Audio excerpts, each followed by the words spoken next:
Hey to all my BFFs, this is Steve Miller, better known as Kelly's dad and marketing gunslinger. Welcome to another episode of Uncopyable Marketing, another broadcast here. This time I am having an interview. I'm doing a telephone interview with a guy who is absolutely somebody who I just think is a rock star in the marketing and branding world. Those of you that live in the Denver, Atlanta, Seattle, Portland, Salt Lake City, Louisville, Indianapolis, San Francisco Bay Area, Sacramento, St. Louis, Minneapolis, St. Paul, Nashville, and Phoenix areas, you probably know exactly who this person is. This is Tom Shane, who is the founder of Shane Company, where they started the company down in Denver, and they are a very, very successful direct diamond importer.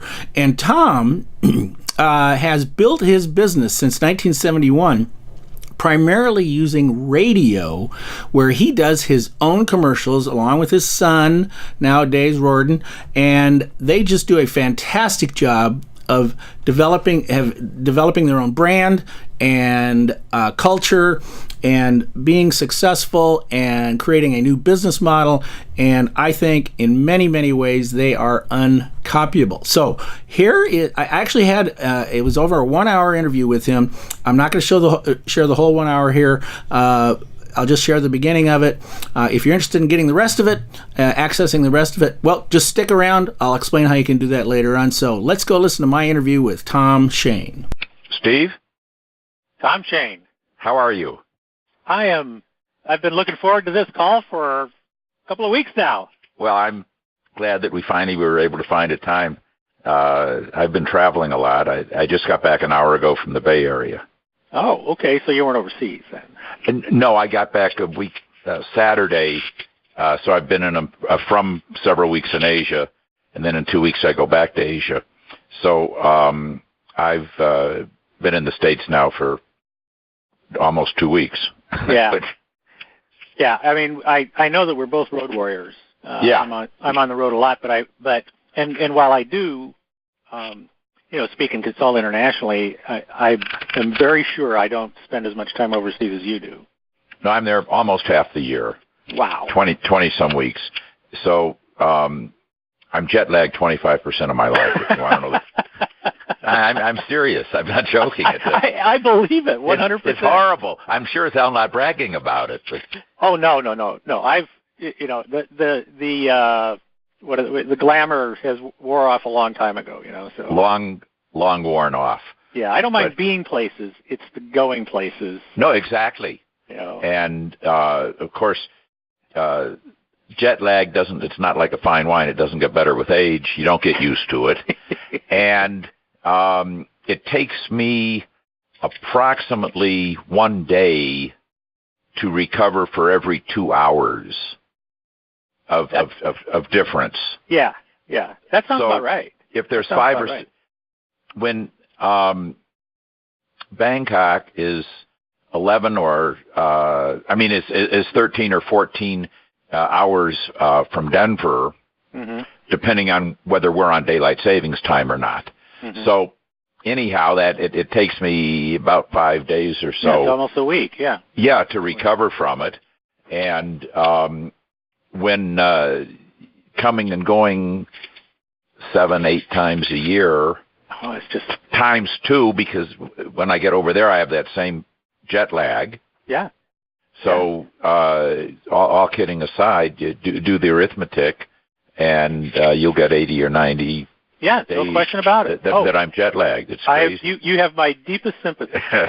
Thank you. It's not fun. And I don't know if you've ever gotten sick overseas. I got food poisoning in Shanghai 2 months ago. Oh, how terrible! In Shanghai? Yeah, and I ended up in the hospital in Shanghai. Yeah. Well, I'm surprised because I've been there many times and never had a problem in Shanghai. You know what? It's a great city. I've traveled everywhere, and I'm sure you have. Never had any issues before, but it was breakfast. I had breakfast, and a few hours later, I was just slammed. So. Oh wow. Anyway, but that's these are the war stories that we get to share with each other, right? Absolutely. That's the kind you'd rather not have. Much. You'd rather not have them to be able to tell them. I would. Understood. Long ago lost the luster. Right? Understood. Exactly. Well, I did enjoy your book. I sincerely Thank you so did. much. We and I don't know if I mentioned it to you in any of our messages or anything like that. We after my book came out, we have been regularly looking for companies and people that we think kind of fit the profile, of our uncopyable kind of philosophy. And and I think I failed to tell you that we actually wrote about you on my blog many months ago. No, I was not aware of that. Yeah, I should have sent you that link. And so you were all, not only, and that's when I think that's when we decided, let's send them a book. And we've just been sending appreciated. these. When we find these people that we think fit the profile, then we not only do we write about them, but we send them a copy of the book. And I'll tell you, there was no hidden gesture in it or anything like that, other than just say, hey, we think you're uncopyable and hope you like the book, and well, it's appreciated. Yeah. And what's frustrating is that we have many competitors. Let me rephrase it. We have had and still do some competitors trying to copy various aspects of our business and or whether it's our advertising campaign or any other part of our business. And typically they get certain things right and they miss a lot of the more critical things. Yeah. So they try. So it isn't that people don't try. Yeah, and I would like to, if you don't mind, I'd like to kind of talk about that a little bit in the interview. Because I've got some very clear opinions about why I think why that happens and why it doesn't often work. I'm glad to discuss it. The only one person who is also in the retail jewelry business and wholesale jewelry and manufacturing jewelry business is a guy that's a lot smarter than I am, and his name is Warren Buffett, and he says that a whale only gets harpooned when it spouts. So I understand that. Okay, all right. I understand that. And he's smart. At the same time, you said something that to me is, it's basically what it is that back when my dad was doing the 8-track tape player, and Edwards Deming, who fathered Total Quality Management, yes, benchmarking cornerstone of the philosophy, and he was talking to me about benchmarking, and he was saying that one of the problems and one of the reasons why he was consulting in Japan rather than in the United States was because in the United States, he said, they practice partial quality management, and in Japan they practice total quality management, because he used to say that the operative word was total, not quality. And that was the title of his book. Yes, as I recall it. It was a TQM.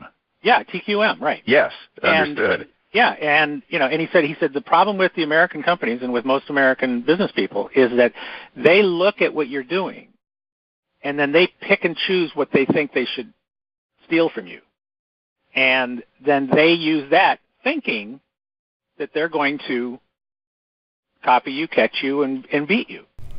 So there you go. Boy, you want to learn more about what he's going to be talking about in the culture part of building his business, Tom Shane from Shane Company.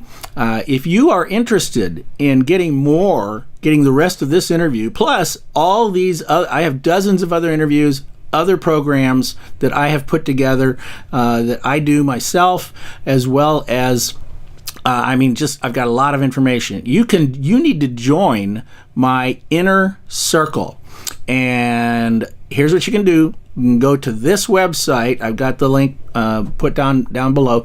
Go to this link and learn all about the website. Join me in my monthly membership program of the Inner Circle, and you're going to be getting a lot of information on how to help you be more successful, how to help you be more uncopyable, and how you can learn to grow your business without fighting on price. So go there, and hope to see you on the inside. This is Steve Miller, better known as as Kelly's dad and marketing gunslinger. Thanks for joining me this week. I'll see you again on another Uncopyable Business episode. Always remember, be uncopyable.